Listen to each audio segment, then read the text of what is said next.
Greetings and welcome. My name is Jake Rayson. I am a wildlife food forest garden designer and a little bit far away from the microphone. I wanted to show you today. This ongoing job is the walled garden, and I've been doing mock-ups. Really, they're just kind of rough mock-ups. Trouble with CAD, I mean, is that it's actually quite a lot of.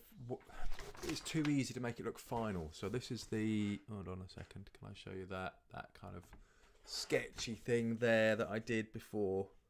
And that's that's all very rough and sketchy. And I just wanted to do something else, but it's actually quick to do because I'm so used to using CAD. It's very quick to mock up. So what I've done is mock up all the four quarters of the garden, the main garden. I'm really using paths, and then I've got species in there, but they're not the final species. This is like just ideas and just putting plants in just to go, oh, it's something like that.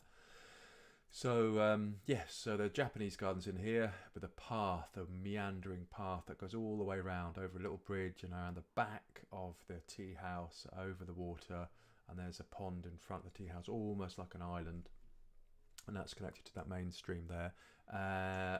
The main water feature there. Mediterranean garden coming up from the vegetable area into the Mediterranean garden. Again, no detail really. And then the herb garden at the top. And that's the main walkthrough, that part there.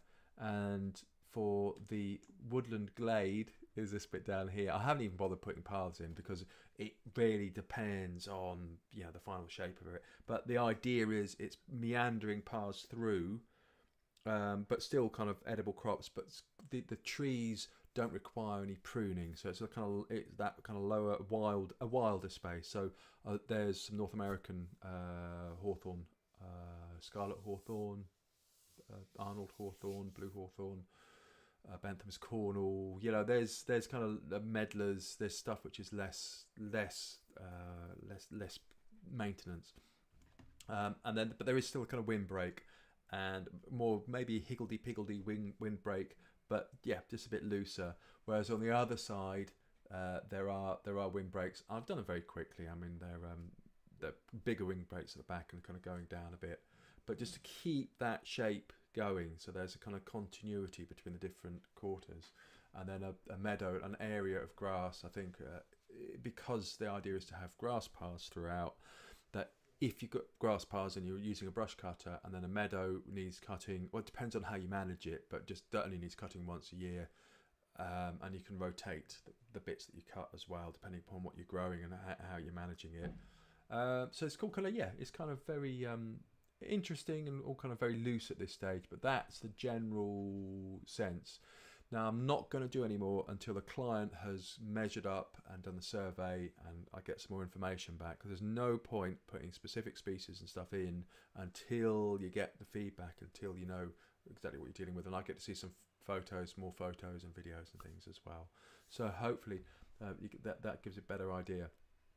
Along the bottom here, these are the traditional places for fruit. So from sour cherries on the south wall in the shade, and different stuff like that. But I'll leave them in there for now. So that's all very exciting. Now, what is good as well is I've done my son has done some mock-ups in Minecraft, and I've done a little bit of them as well. And you can see they're just brilliant. Just make me laugh. So this is like the water feature here, and this is the Japanese garden.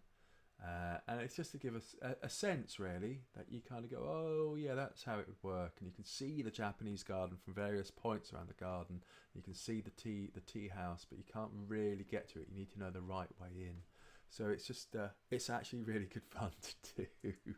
And to help him out, he's going to do a bit more for me. To help him out, what I've done is to create a grid. So this grid, you can just see it's a bit chunky. It's like a 1 meter, a one block, because Minecraft is very blocky. That's the whole purpose of it. But 1 block is equivalent to 1 meter. So I've kind of created a grid and then made it roughly fit in, so that when he does do the paths and stuff, he's got an idea of roughly where things are going to go and what kind of shape it's going to be. So he can have fun with that. I hope he will. I hope he'll do it. But that should be great, actually, just to kind of start building that up too. There we go. So yes, that's the progress so far. Quite a lot of work. Yeah, it's good. It's good. And then get properly cracking with